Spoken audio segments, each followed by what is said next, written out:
Rashid is in Bury in Greater Manchester. Inzi, what are the people where you are hoping to hear today?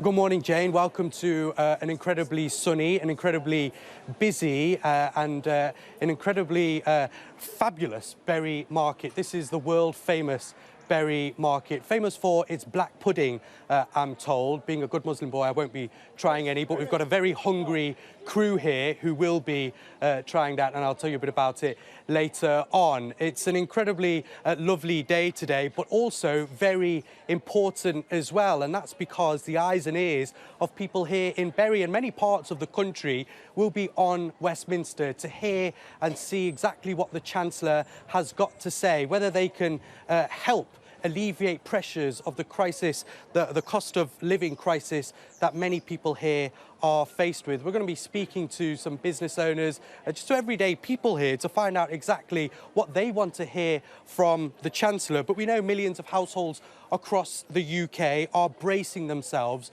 for an increase in prices, the pain of when the cost of living crisis deepens next month. Energy bills set to skyrocket, national insurance contributions will rise, and petrol and food costs are already climbing steeply. So I want to introduce you to my panel here today, a great group of people that can give us an insight into what life is like for them already and what it's expected to be over the next few weeks. We've got Paul Holt, who's the owner of a minibus hire company.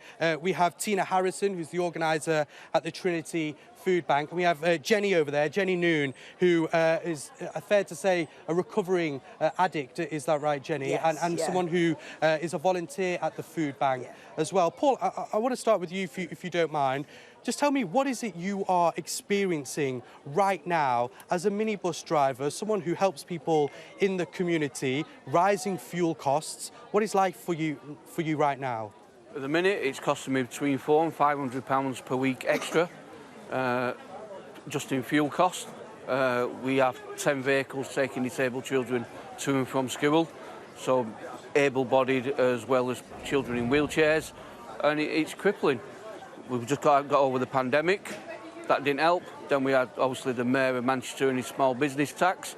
Now we've got the fuel, and then next week we're going to have pay increases of over 6%. It's just crippling. You can't carry on. And for you as a business, you say crippling, but then that has a huge knock-on impact at home as well. So the personal impacts of that are quite a lot as well. Just talk us through some of the issues that you're facing and the fears that you have as this crisis potentially deepens in the weeks and months ahead. Well, because we do contracts with the local authority, we're tied into a set figure, so we can't increase our prices. So no matter how much fuel goes up, no matter how much wages goes up, no matter how much cost of living or utility bills go up, we're stuck on the price from 2019. So as you can imagine, no one's got a crystal ball, no one can see how much things are going to go up, so how could I budget for that 3 years ago? We really do need some help, not just my business, but a lot of local businesses need some help from the government to give some extra money to local councils, because they're having massive cuts. It's not just the council's fault, local government, well, national government got a lot to blame for. With that in mind, you tell me what you want to hear from Rishi Sunak today as he stands up in Parliament, delivers a speech which you'll be watching closely and listening to closely. What do you want to hear from the man with the money in his hands? Well, I'd like to see which ways he's going to help us. i.e. stopping the rise in national insurance would help, cutting fuel duty would help. I'm not talking by a couple of pence, I mean drastically cutting it. Stopping the oil companies from profiteering. Basically, the barrel of oil goes up one day, they put it up one day. Barrel of oil goes down, it takes weeks and weeks for it to filter back through. Everyone's just profiteering now, whether it's COVID, the war, everyone's just profiteering, and it's just hard-working people. Paul, thank you. We'll come back to you very shortly, but a lot of nodding heads there, Tina, as you're listening to Paul. What's it like at the food bank currently? You said you had a lot of peaks and troughs throughout the pandemic, but right now it's rising once again. Right now the numbers are rising once again, yes. At the height of the pandemic, we're doing 140 food parcels a week, whether that be singles, couples or families. We're now on the 80 to 90 mark a week again. Not only helping out with that, but fuel cost, you know, we have donations towards fuel. So sometimes we'll help with fuel, but only very, very limited. We have access through the council as a trusted partner to winter grants, which the government's put through. But how far does that go to help families? Can I ask you, what are people telling you when they come and collect or you're dropping food off? What kind of issues are people faced with day in, day out today? Day in and day out, you've got people that are working, that are coming to the food bank now, that previously you may not have seen before the pandemic. You would never have seen anybody at the food bank that was working. People who were on reduced hours. It is. And people who've lost their jobs, people that have lost their jobs in the 50s, now worrying about how they're going to pay that last couple of years' mortgage. Are they going to manage it, or are they going to end up losing their home they've been buying? It's just, situation's just dire.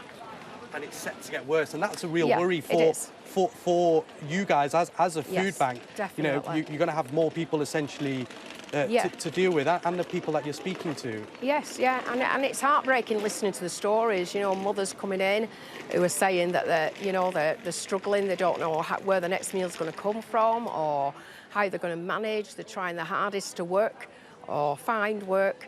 And it's all these things. It's not just people that are on benefits. It's all levels of people coming to the food bank. People just think the food bank is for people that are on benefits and need that extra hand. It's not. It's for anybody that's really, really struggling. Yeah, I think that's an interesting point. All walks of life, and I think today's spring statement as well is one that people from all backgrounds will be keeping an eye on, because it will affect everyone's pockets at the end of the day. Jenny, I want to bring yourself in. You volunteer at the food bank, but yourself also, in a position where you are struggling. What is life like for you, having to think about potentially where your next meal comes from? It's hard. It's really difficult. You've got a choice whether you get a bit of food or put heating on. At the minute, me and my partner, sometimes we can't afford to put enough gas on, so we're cuddled up on the couch with quilts. It's just scary. A lot of people in our community everywhere are just struggling like that. Do you think they get it down in Westminster, the politicians who are making the rules? Do you think they understand the situation that you're in? No, they should come down and live like we have to, struggling, and then see how they cope with it. And what do you say? Do you speak up? Do you speak to your politicians? Do you speak to councillors? Or do you kind of sometimes feel that it doesn't really get through? It doesn't get through. It doesn't. They don't seem to take any notice of what we're saying. And what are you noticing as well at the food bank whilst volunteering there? We heard from Tina saying that there is an increase of people. Yeah. Are you seeing more and more people come through the doors there? Yeah, people that are working that they can't make the money last, stretch far enough. So they're having to come and use the food bank to feed the children. It's just heartbreaking when they come in, because some of them are proud people. They don't want to come and ask for help. And come back to you, Paul, if you don't mind. What are your fears for the weeks ahead? We know that the national insurance tax is due to rise in April. We're seeing costs go up, whether it's fuel, whether it's food. Inflation, obviously high, announced today as well. What are your worries and fears for the future? If it carries on the way it is, I'll just have to sell the minibus side off. We employ 14 people, so could be 14 people being unemployed. There's only so far I'm willing to keep digging into my personal savings over the years to carry on subsidising it. Paul, thank you. And just a quick word from you, Tina. What do you want to see from the Chancellor today? Today, I'd like to see him. The national insurance is going to have a massive impact on people. So we're going to see those people coming through. So he really needs to think about what he's doing for people. It's not about a £20 uplift here and there. It's about what is he going to do. It's not just about businesses. It is about the businesses, don't get me wrong, because we buy from businesses and we get donations from businesses. But it worries me that they don't really understand what's happening, and they need to get a grip of the understanding of what's happening down at grassroots level. Tina, thank you so much. Paul, thank you. And Jenny, thanks to you as well. A brilliant panel. It just gives you a sense of what it's like here on the ground in Bury, and will be for many millions across the country as they watch and listen to what Rishi Sunak has got to say today. It's important to note here in Bury Market, they've actually introduced a scheme to help reduce the crisis, the cost of living crisis that's currently ongoing. Many deals around the market, and what it's found is that many people are actually coming here as opposed to the supermarket. They're finding a lot cheaper produce. They're finding things that they could buy from the high street here instead at a lot cheaper rate as well. So the market in itself is thriving, but clearly a lot of people will be worrying not only with the issues right now at hand, but potentially what's to come in the weeks and months ahead. So they'll be watching clearly at Westminster and what the Chancellor has got to say today. Inzi, thanks very much. Inzi speaking.